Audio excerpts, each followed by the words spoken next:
Hi guys, my name's Jamie. Just a quick sort of reference guide to show you how to upgrade the RAM on a Acer Aspire 5810T laptop. Just want to show people where I've learned from my mistakes. Hope it's helpful.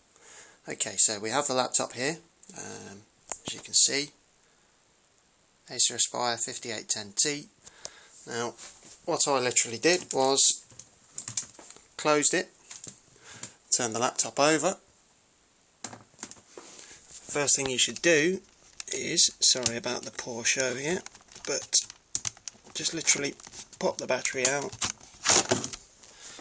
before you undo the cover. Then what you do is, you'll see that there's a cover in place here. There'll be two screws at the top edge nearest the battery.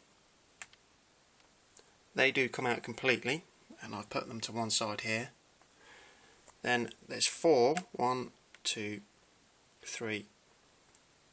across the middle, and another two across the bottom edge, one at that corner, one at that corner. They can stay in because they don't actually pull out, so you don't need to worry about that. You start at the top edge here, and that'll unclip there, and then you work your way around the corner edge here and pull that out. Be extra careful at this corner because you can see just about that I've actually cracked mine a little bit. That's because I was a little bit frivolent in trying to pull it off. But when that comes off, you can see the RAM chips here. There's two of them. My original ones were DDR3 and 2 gig a side, and I've just upgraded to 4 gig a side. But all you literally do is, if I can kind of get a steady bit here, you'll see. Let me just focus that. There you go. This corner edge here, this little silver bit here, you push that away, and then there's another one. Sorry about this. Just there. You pull that away, and it'll flick up, and then you literally just pull it out and put your new one in. When you put your new one in, you do need to kind of push it in as far as you think it will go. Now this is where I made my mistake.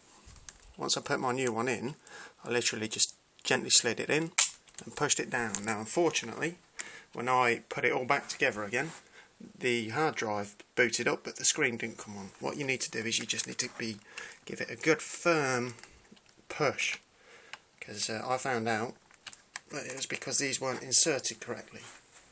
But once you've literally swapped those chips over, you will see what I did is, before I went to the hassle of putting all of this cover back on, I whacked the battery back in, just literally flipped it over, powered it up. If the screen comes on, then you can turn it off and put the cover back on.